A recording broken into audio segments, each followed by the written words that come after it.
do want to go on to the Nets here because 5 straight losses. That's their longest losing streak since March of 2020. And all of their losses are to Western teams. And then all of those teams are either in the playoffs or they're in the play-in tournament. And even though the Nets are losing, Kyrie, he's balling. Another 26 points last night. He scored at least 22 points in 8 of the 9 games he's played in this season. But after the loss, his focus, it was on what could be with the big three. To be honest, I hate that I even have to answer that question, man. We think about it daily.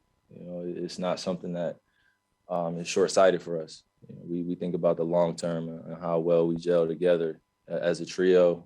And, you know, I think James said it last year, there's not a lot of teams that could be out on the floor with us that can match up very well with us. That's just the confidence we have in one another when all 3 of us are healthy and we're playing at a high level. And we've only played a few games. You know, it's definitely on our wish list, man. And we just have to stay patient and just not lose that confidence that, you know, all the pieces will come together at the right time.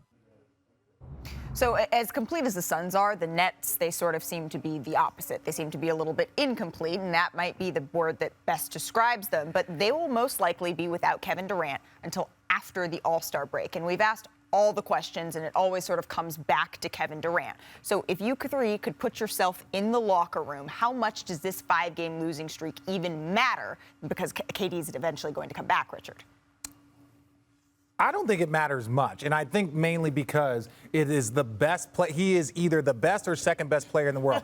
I don't know where. Okay, you promise. If I can keep saying things like this and make sure he never comes back. That's bad. No, that's bad. That's bad. Because you can't judge. You can't. Okay, we just talked about Chris Paul changing the trajectory of an organization because he is the best player. So once he comes, everything becomes exponentially easier for everyone. Kevin Durant makes everything exponentially easier. When he was playing, where were they? They were 1 or 2. He gets injured. Doesn't matter if Kyrie's back. Doesn't matter what's happened with James Harden. When he was playing before his injury, the Nets were either number 1 or number 2. When Chris Paul sits out, guess what? Campaign fits right in because you know why? They have culture. You know why the Nets lost their game? It wasn't because of the offense. They had enough offense. It's because when you watch down the stretch, they didn't have the chemistry on the defensive side of things. Which they were improving at the early part of the season, but the wheels have fallen. But Kyrie wasn't there. So this is the problem. Like, you got to be able to be tied on the string. That's why Phoenix pulled the point. Yeah, this is something to worry about. Like, it's not somewhat. It's a big deal.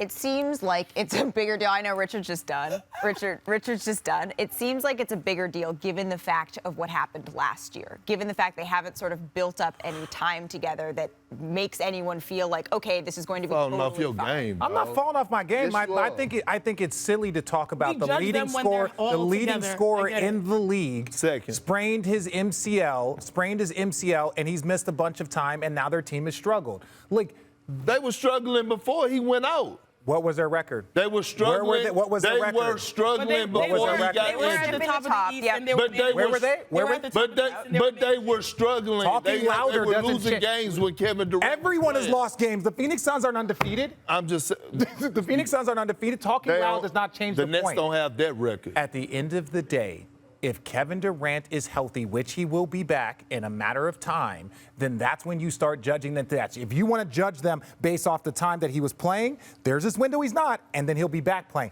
This window, as much as it sucks. God bless America. Yeah, God bless America. Sure. The only thing about it, I think, again, is that folks haven't seen the Nets' big 3 be together. You don't need the big 3. You need Kevin Durant. You need Kevin Durant to be healthy. You don't need the big 3. Well, he was healthy in the playoffs last year, and what happened. They lost to the Milwaukee Bucks. Yeah. Thanks for watching ESPN on YouTube. For live streaming, sports, and premium content, subscribe to ESPN+.